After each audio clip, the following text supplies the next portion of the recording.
읽은 말씀을 본문으로 그가 이 땅에 오신 이유라는 제목을 좀 붙여봤습니다. 제가 올해 1월부터 한 달에 한 번씩 이렇게 금요 설교를 맡게 되었는데요.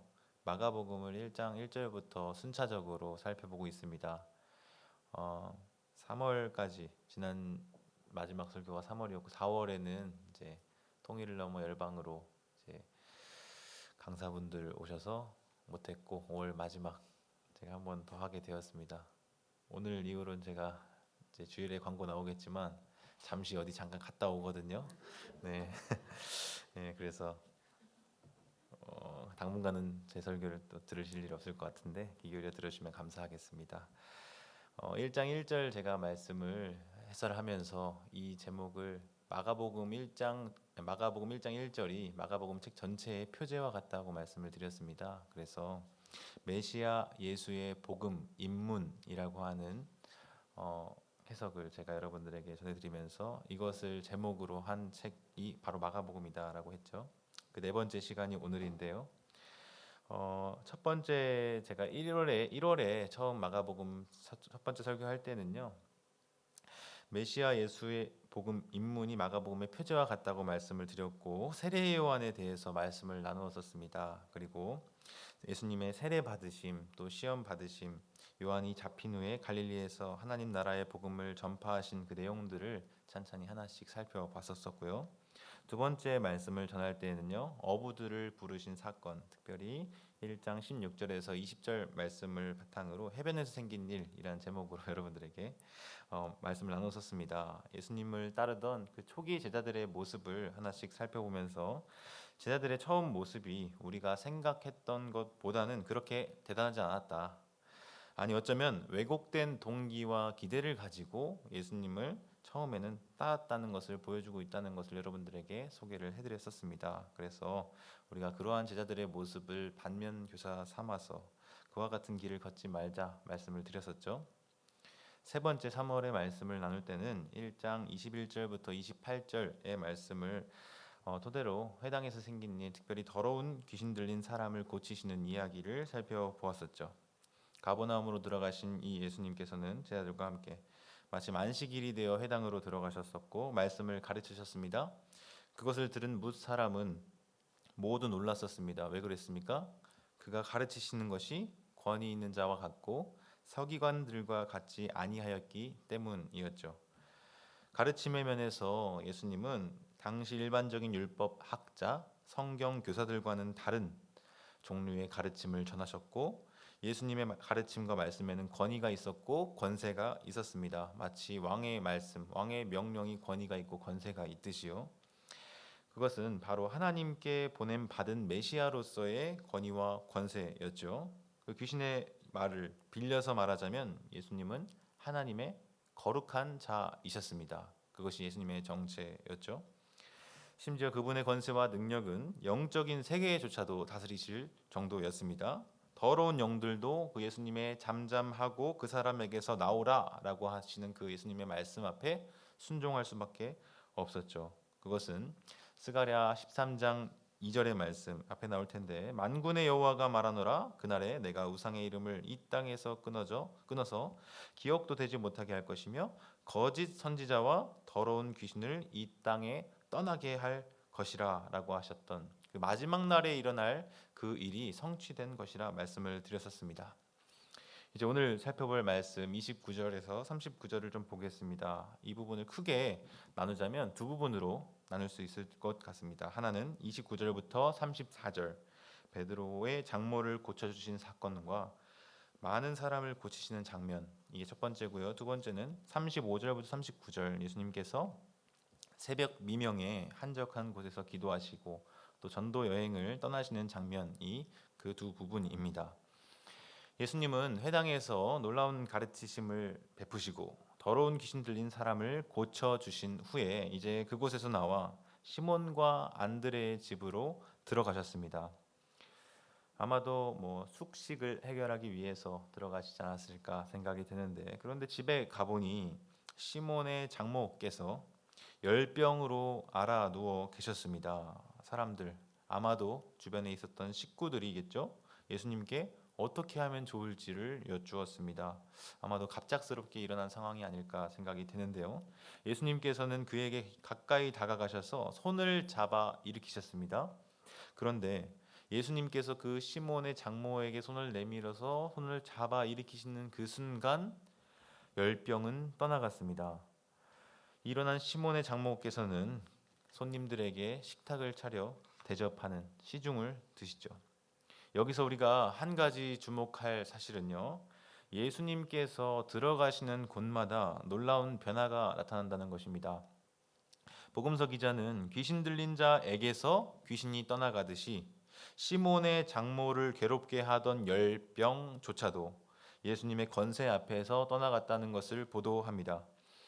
아마도 예수님께서 그 일행과 함께 시몬 안드레의 집을 찾아갔던 것은 말씀드린 것처럼 끼니를 해결하거나 잠자리를 해결하기 위함이었을 것인데, 때마침 시몬의 장모가 열병으로 인해 아픈 그런 정황이었었죠. 그래서 손님들에게 마땅히 식사 대접을 할 수도 없는 어려운 상황이었을 것입니다. 당대의 그런 문화적인 관습에 따르면 손님들을 대접해야 되는데 대접하지 못하는 것은 굉장히 수치가 되는 일로도 여겨졌죠.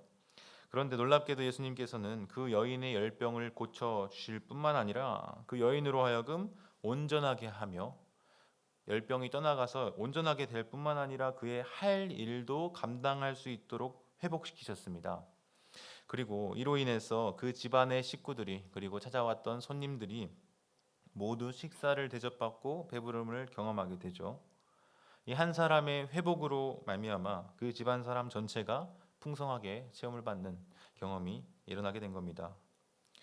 흡사 천국이 이 땅에 임한 것처럼 복된 식탁이 마련된 것이죠. 여러분, 예수님께서 들어가시는 곳, 또 예수님께서 역사하시는 곳에는 바로 이와 같은 기적이 나타납니다. 단지 육체적인 질병의 문제만 회복될 뿐만 아니라 사회적으로도 그에게 기대되는 일들을 감당할 수 있도록 회복되는 일 말입니다. 마찬가지로 교회의 사역도 그와 같습니다. 우리는 단지 예수 믿으면 구원을 받는다는 그 영혼 구원의 복음만을 전하는 수준에 머무를 것이 아니라 그 한 사람의 한 영혼의 본연의 사명과 직무를 다시금 회복하게 하여 감당함으로 하나님께 영광 돌리도록 많은 이웃들로 하여금 이롭게 하도록 하는 데까지 나아가야 합니다. 마치 최초의 인간인 아담과 하와에게 하나님께서 허락하신 그 복과 은혜 그리고 그 사명을 감당함으로 그들이 하나님께 순종하고 영광을 돌렸던 것처럼 말입니다. 죄와 사망의 늪에 빠져서 그 모든 지위와 영광, 특권, 은혜와 복, 그 사명을 상실한 채 유리하며 방황하였던 그들을 하나님께서 구원하실 때에는 단지 생명과 영혼만 구원하시는 것이 아니라 우리에게 맡기셨던 그 모든 일들을 그 복과 은혜와 직무와 사명 그 모든 것들을 다 회복해 하시고 온전케 하시는 것인 줄 믿습니다. 이 시몬의 장모의 예가 바로 이 점을 잘 보여주지요. 이를 통해 우리는 이 전인적 회복이라고 하는 그 우리 교회의 사역의 목표를 다시금 생각해 볼 필요가 있겠습니다. 또 한 가지 우리가 기억할 것은요. 여기서 시몬의 장모가 일어나서 했던 행동입니다. 바로 수종 들다라고 우리말로 표현되어 있는 것인데요. 이 표현은 헬라어 디아코네오라고 하는 단어입니다. 제가 오늘 헬라어를 몇 가지 말씀을 드릴 텐데 기억할 한 가지입니다. 디아코네오. 수종 들다라고 하는 표현으로 번역된 것인데요. 그리 많이 쓰이는 동사는 아닙니다. 신약성경 전체에서 한 37번, 37번 정도 사용이 되었고요. 마가복음 안에서 이 마가복음 책 안에서는 특별히 4번 사용되었습니다. 이 본문을 포함했어요. 우리가 1월 달에 2월 달인가요? 네, 앞서 살펴봤던 그 광야 시험 기사에서 천사들이 수종 들었다고 할 때 바로 이 표현이 사용이 됩니다. 이 디아코네오 동사가 거기서 한번 사용되고요. 아마도 거기서도 천사들이 그 40일간 금식하며 줄이셨던 그 예수님이 사탄에게 이기셨을 때 아마 식사 시중을 드는 그런 것으로 수종 들다라는 표현이 사용되었지 않을까 생각이 되는데요. 그리고 또 한 가지 이제 우리가 기억할 것은요. 10장 45절에 한 번 더 우리가 이 단어가 쓰이는데 이 대목이 좀 주목할 만합니다. 앞에 보일 텐데 같이 한번 읽어볼까요? 시작. 인자가 온 것은 섬김을 받으려 함이 아니라 도리어 섬기려 하고 자기 목숨을 많은 사람의 대속물로 주려 함이니라. 네, 이 대목에서 이제 한번 쓰이는데요. 예수님께서 주님의 길을 따르는 제자들에게 그 제자의 도에 관하여서 말씀하실 때 한 번 더 쓰입니다. 섬김을 받으려 하는 게 아니라 섬기려 하고 도리어 자기 목숨을 많은 사람의 대속물로 주려 함이니라. 크고자 하는 자는 섬기는 자가 될 것이고 섬기는 자는 큰 자가 될 것이다. 뭐 이런 말씀을 마가복음 10장에서 예수님께서 제자들에게 주시고 계신데요. 여기서 나타난 섬김을 받으려 함, 섬기려 함, 이 표현에 쓰인 단어가 동일하게 디아코네오라고 하는 동사입니다. 예수님께서는 우리에게 이와 같은 말씀을 주시면서 우리에게 섬김의 사명을 회복할 것을 종용하십니다. 이것은 예수님의 사역으로 인해 나타나는 결과로서 예수님을 따르는 제자들이라면 반드시 맺혀야 할 결실이자 열매인 줄로 믿습니다. 예수님을 믿음으로 구원을 받고 변화된 우리의 삶에 바로 이와 같은 섬김의 열매가 가득하게 되기를 소망합니다. 이어서 다 함께 32절 말씀을 앞에 나올 텐데 읽어보겠습니다. 시작. 저물어 해질 때에 네, 저물어 해질 때라고 되어 있죠. 우리 보통 퇴근하는 시간 있지 않습니까? 영업 끝났어요 라고 말할 만한 그런 시간. 그때까지도 예수님께 많은 사람들이 찾아왔습니다. 어디로 왔습니까? 그 문 앞에. 그 문이 어디죠? 지금 머물고 계신 그 시몬과 안드레의 집 그 문 앞으로 많은 사람들이 예수님께서 거기 계시다는 소문을 듣고 찾아왔습니다. 각종 병이 든 많은 사람들이 예수님께 나와서 병을 좀 고쳐달라고 그렇게 그 늦은 시간까지 예수님을 찾아온 거죠. 예수님께서는 그들을 나몰라라 하지 않으셨습니다. 셔터 내리지 않으시고 나오셔서 그들을 친히 고쳐주시는 일을 감당하셨죠. 아마 저는 가보지 않았는데 이제 듣기로는 목사님들께서 우리 담임 목사님도 가보셨을 거고 진중 세례식 있잖아요. 가면은 이제 훈련소에서 수많은 장병들이 이제 초코파이와 햄버거를 받고 세례를 받기 위해서 줄 서서 이렇게 나아가는데 목사님들께서 그렇게 안수를 몇 번이나 하실까요? 잘 모르겠는데 아마 수백 번 하지 않으실까요? 그렇게 한참을 하고 오시면 팔이 아파가지고 이제 힘들다고 이제 그런 말씀을 하시는 걸 제가 들어본 적이 있는데요. 예수님께서도 주로 병을 고치시거나 어떤 회복의 사역을 하실 때, 치유 사역을 하실 때 손을 얹어서 이렇게 하시는 경우를 종종 봅니다. 아마도 예수님께서 그 늦은 시간까지 그 회복과 치유의 사역을 감당하시느라 굉장히 힘드셨겠죠. 근데 여러분 그 다음 장면에는 예수님의 어떤 모습을 보여주고 있나요? 우리 그 다음 구절 35절 말씀을 한번 읽어볼까요? 시작. 새벽 아직도 밝기 전에 예수께서 일어나 나가 한적한 곳으로 가사 거기서 기도하시더니 세상에 조금 전까지만 해도 이제 밤 저물어 해질 때까지 그렇게 사역을 하셨는데 새벽 아직도 밝기 전에 아마 뭐 한 서너 시쯤 될까요? 우리로 따지면 흔히 새벽 기도의 근거를 여기서 찾고는 하는데 전 세계적으로 우리나라에서만 좀 독특하게 발견된 현상이라고 하죠. 그 초기 내한 선교사들의 보고서에 따르면 우리나라 사람들이 신심이 그렇게 강했대요. 그 사람들의 눈에 보기에. 그래서 뭐 냉수 떠놓고 뭐 비나이다 하는 것부터 이미 이 기독교가 들어오기 전부터 그 신심이 강한 종교로서 그 토속적인 새벽 기도가 자리 잡고 있었던 거죠. 그래서 뭐 사경회 이런 것들과 맞물리면서 한국 초기 교회의 부흥의 어떤 씨앗이 되었다고 할까요? 그 일환이 이제 새벽 기도 운동이 하나 있었습니다.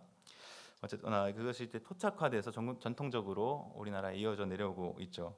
예수님께서는 이때 새벽에 일어나서 기도하셨다고 합니다. 예수님이 기도하실 때 구체적인 기도의 내용 우리 모두가 궁금해할 법한데 사실 마가복음의 저자는 그것에 별로 관심을 두고 있지 않아요. 그 구체적인 내용을 기술하기보다는 또 다른 정보를 제공해주고 있습니다. 두 가지 우리가 주목할 만한 정보가 있는데요. 하나는 시간과 관계된 정보입니다. 또 하나는 공간과 관계된 정보고요. 이 시간적인 정보는 먼저 어떤 시점입니까? 해 뜨기 전이라고 하는 구체적인 시점입니다. 공간적인 정보는 무엇이 주어지고 있습니까? 인적이 드문 곳, 한적한 곳이라고 하는 그 장소적 배경이 제공이 되고 있죠. 왜 굳이 그런 내용을 기술하고 있을까요? 우리는 예수님 무슨 기도하셨을까 더 궁금한데 마가복음의 저자는 그거 안 알려주고 시간과 공간에 대한 정보를 제공해주고 있습니다. 먼저 새벽 아직도 밝기 전에라고 하는 표현은 32절에서 나타난 저물어 해질 때라고 하는 표현과 상반되는 듯합니다. 의도적으로 이러한 대조를 만들었겠죠.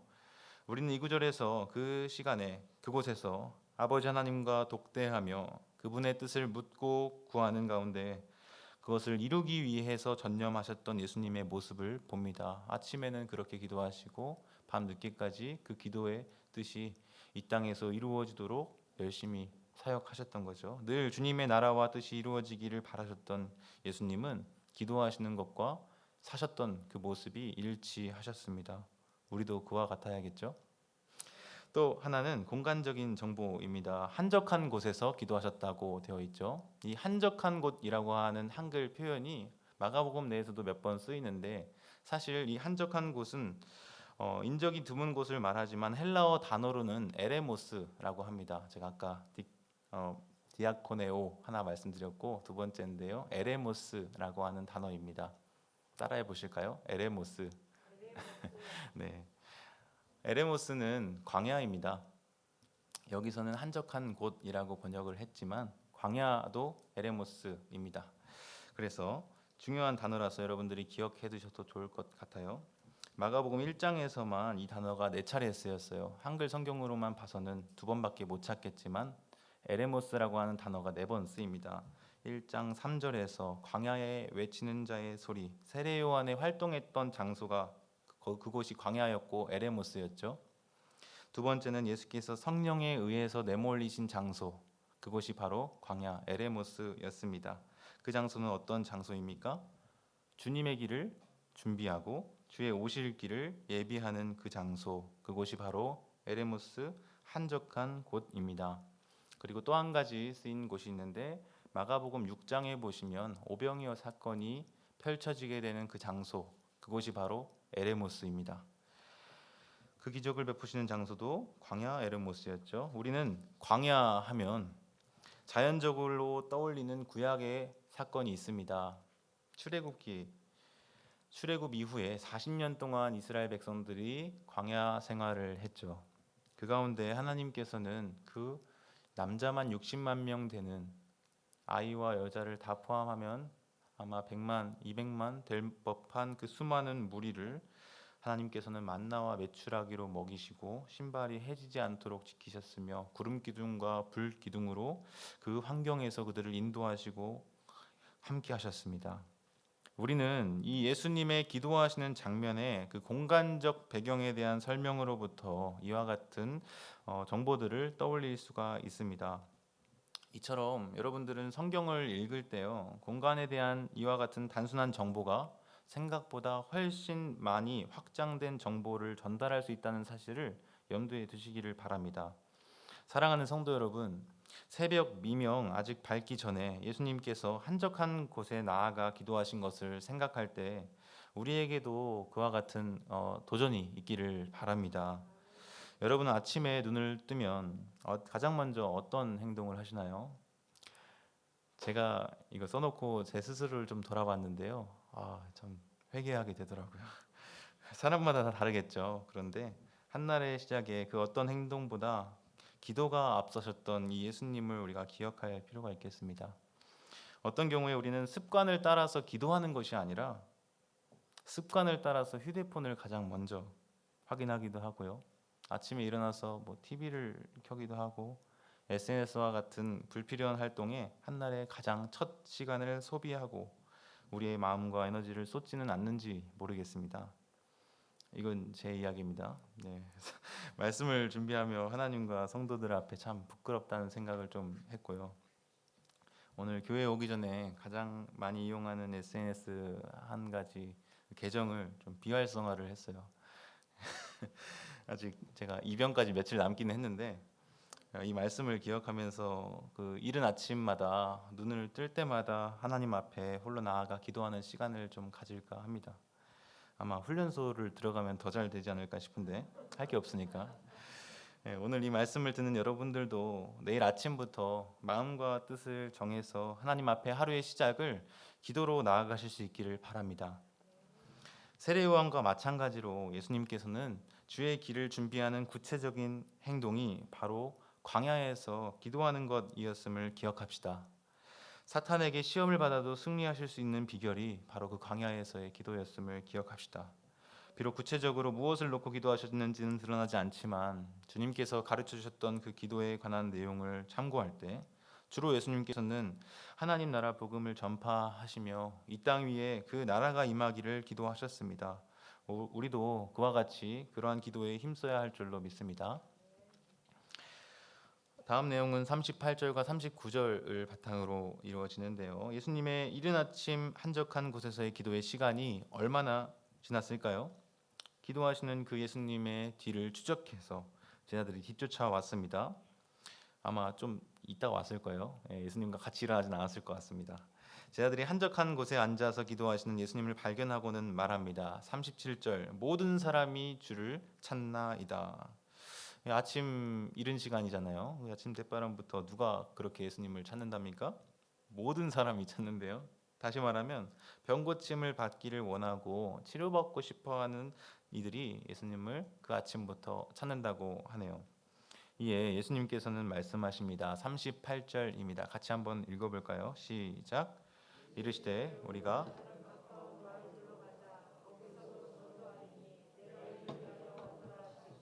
예, 예수님은 지난 밤에도 저물어 해진 다음에도 문 앞에 찾아온 많은 사람들을 고치고 회복시키셨죠. 그런데 이제는 이 마을로도 모자라서 아침부터 이제 사역을 하실 뿐만 아니라 근처에 인접해 있는 가까운 마을들로도 가셔야 되겠다고 말씀하십니다.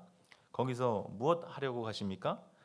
우리말로는 이제 전도하러 간다고 하는데 이거는 기억 안 하셔도 됩니다. 캐릭소 하러 가십니다. 캐릭소. 보통 예수님의 사역을 이제 표현할 때 가르치다, 전파하다, 선포하다 이런 단어들이 사용이 되죠. 가르치다는 디다스코, 전파하다는 유앙겔리조마이, 선포하다는 캐릭소 이렇게 세 가지 표현이 사용되고는 하는데 캐릭소는 복음의 말씀을 선포하러 가신다는 겁니다. 뭐 교호적으로 쓰이기는 하지만 엄밀하게 따지자면 그렇다는 말씀입니다. 그래서 예수님이 제자들과 이제 함께 행한 일이 끝에 요약적으로 묘사가 되는데요. 39절에 보시면 온 갈릴리에 다니시며 그들의 여러 회당에서 전도하시고 또 귀신들을 내쫓으시더라. 비록 모든 회당에서의 전도와 축기 사역에 대해서 디테일하게 묘사하고 있지는 않지만 앞선 1장의 여러 내용들, 여러 일들을 이곳저곳에서 계속적이고 반복적으로 행하셨다는 것을 이 요약 구절을 통해서 확인할 수가 있겠습니다. 이 마지막 39절의 요약 구절을 통해서 예수님이 이 땅에 오신 목적이 무엇이었는지 명백하게 드러났습니다. 그것은 바로 하나님의 나라의 선포입니다. 가르치시고 전파하시고 고치시는 그 일, 아픈 자, 병든 자, 힘들고 어려운 자에게 회복과 기적의 은혜를 베푸시는 그 일이야말로 바로 예수님께서 이 땅에 오신 목적이라고 말씀하시는 겁니다. 그 일을 이루시기 위해서 예수님은 매일 아침 시작을 기도로 여셨고 저물어 해질 때까지 그를 찾아오는 이들을 마다하지 않으셨으며 섬김의 사역을 지속하셨습니다. 심지어 이 동네뿐만 아니라 저 동네까지 가서 전도해야 하겠다고 말씀하시면서요. 말씀을 맺겠습니다. 여러분, 주님의 구원 사역은 시몬 베드로의 장모 치유 사건을 통해 드러난 바와 같이 전인적인 구원입니다. 우리는 영혼을 구원할 뿐만 아니라 우리의 복과 사명까지도 회복시키시는 주님의 구원을 기억할 필요가 있습니다. 특별히 예수님의 뒤를 따르는 제자들은 마땅히 섬김과 봉사의 사명을 감당해야 하는데요. 우리 온 교회가 북한을 위한 사역 그리고 아프리카 물파기, 지역사회 섬김 등 선한 이웃 되기를 표어로 올 한 해 힘쏟기로 작정했습니다. 그래서 우리를 통해서 이루실 주님의 일을 사모하며 우리 개개인의 힘을 합력하여 하나님의 선한 일을 이루는 데 앞장설 수 있기를 바랍니다. 또한 이 모든 일이 앞서서 선행되어야 할 것이 있다면 그것은 바로 기도입니다. 예수님께서 하루의 시작을 기도로 여시며 그 모든 사역을 기도 가운데 이루어 가셨듯이 우리 교회도, 우리 개인도, 우리 가정도 모든 일에 앞서서 하나님의 뜻을 구하며 하나님의 뜻이 하늘에서와 같이 이 땅에서도 우리를 통해서 이루어지기를 고대하며 기도해야 할 것입니다. 이 모든 일에 전심전력하여 열매 맺는 우리 교회, 우리 성도님들 다 되시기를 간절히 바랍니다. 아멘. 우리 함께 그가 오신 이유 찬양하고 기도하며 나아가시겠습니다.